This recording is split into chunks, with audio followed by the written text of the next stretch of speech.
Hello everyone, मैं राघवेंद्र पाल एक बार फिर से आपके साथ हूं और आज मैं आप लोगों को नरेशन, जिसको डायरेक्ट इनडायरेक्ट स्पीच बोलते हैं, वो एक ही वीडियो में यानी कि 5 से लेके 8 मिनट के बीच में आपको पूरे क्लियर कर दूंगा।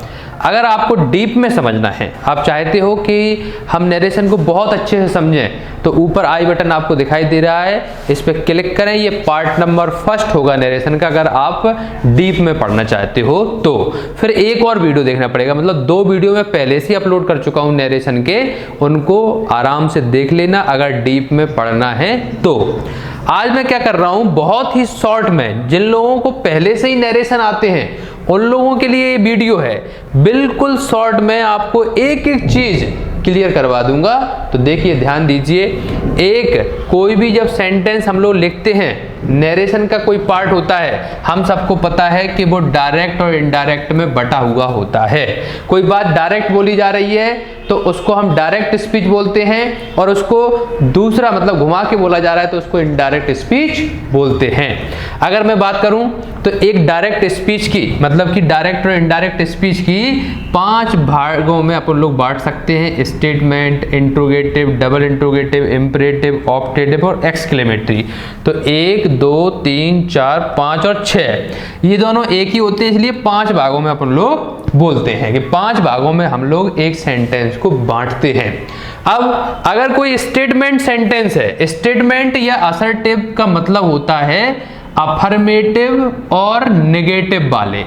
जो अफर्मेटिव और नेगेटिव वाले सेंटेंस होते हैं उनको स्टेटमेंट और असर्टिव बोलते हैं। लेकिन ध्यान रखना, आपको अंदर वाला पार्ट देखना है। 2 पार्ट होते हैं नरेशन में, एक आगे वाला और एक अंदर वाला। आपको हमेशा अंदर वाला पार्ट देखना है। अगर आपका अंदर वाला पार्ट अफर्मेटिव या नेगेटिव है तो उसमें क्या करना है आपको, उसमें सैड को सैड ही रहने देना है और सैड टू को टोल्ड में बदल देना है।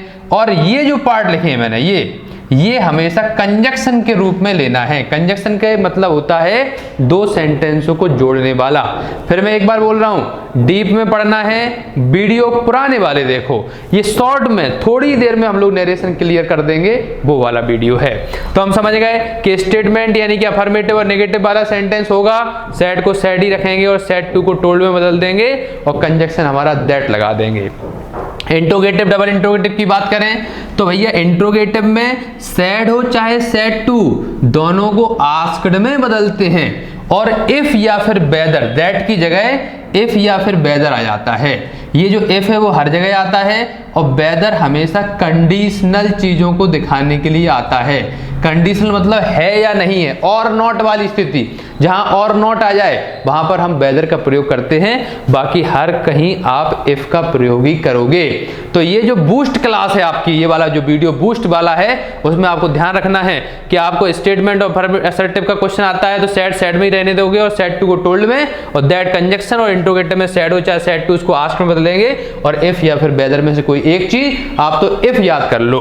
डबल इंट्रोगेटिव की बात करें, डबल इंट्रोगेटिव क्या कहता है, डबल इंट्रोगेटिव कहता है सैड हो चाहे सैड टू किस में बदलो, आस्क्ड में ही बदलो, लेकिन इफ और वेदर को हटा के क्या लगा दो, क्वेश्चन वर्ड लगा दो।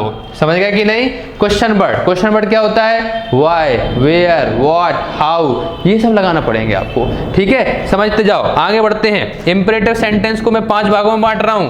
हो सकता है कि ऑर्डर वाला सेंटेंस आ जाए, रिक्वेस्ट वाला आ जाए, एडवाइस वाला आ जाए, सजेशन वाला आ जाए, डोंट या फिर नेवर वाला क्वेश्चन आ जाए, तो हम करते क्या हैं, तो ध्यान रखना। ऑर्डर वाला क्वेश्चन आता है तो सैड और सैड टू किस में बदलते हैं, ऑर्डर्ड में बदलते हैं, और कंजक्शन हमारा टू रहता है।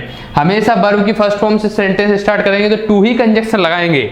लेकिन रिक्वेस्ट वाला कैसे पहचानेंगे, रिक्वेस्ट वाला जहां पर प्लीज और फिर काइंडली लगा हो, तो रिक्वेस्ट वाले सेंटेंस में सैड और सैड टू को हटा के क्या लगा देते हैं, रिक्वेस्टेड लगा देते हैं, लेकिन कंजक्शन हमारा टू रहता है।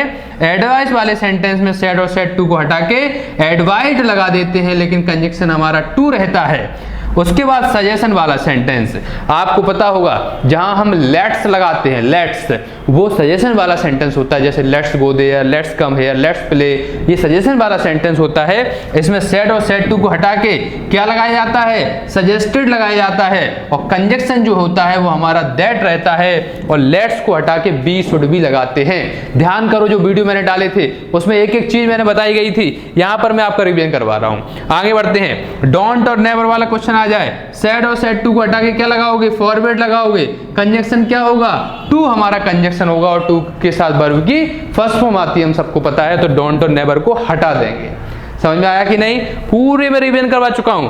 ऑप्टेटिव सेंटेंस की बात करें, वो सेंटेंस जिसमें दुआ बद्दुआ दी जाती है वो ऑप्टेटिव सेंटेंस होता है, और इसमें सेड और सेड टू को हटा के कर्स्ड या फिर ब्लेस्ड। जब बद्दुआ दी जाए तो कर्स लगा दो, और जब दुआ दी जाए तो ब्लेस्ड लगा दो, और टू या फिर दैट में से कोई एक चीज कंजक्शन लगाते हैं।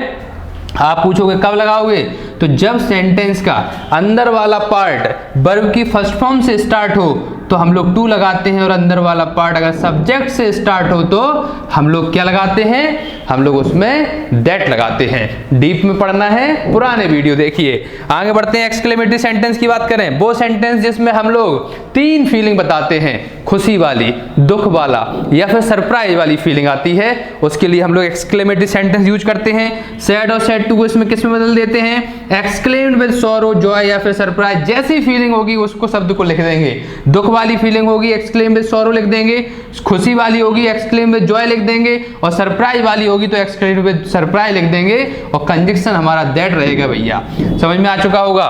थोड़ी ही देर में मैंने पूरे नरेशन की प्रैक्टिस करा दी। आपके लिए बूस्ट वीडियो है, जब आप एग्जाम के लिए जाओ तो इस बूस्ट वीडियो को एक बार रिवीजन करके चले जाना, और सीखना है तो पुराने वीडियो देखिए। मैं इसी के साथ राघवेंद्र पाल आप सबसे विदा लेता हूं। बहुत बहुत धन्यवाद। Thank you very much.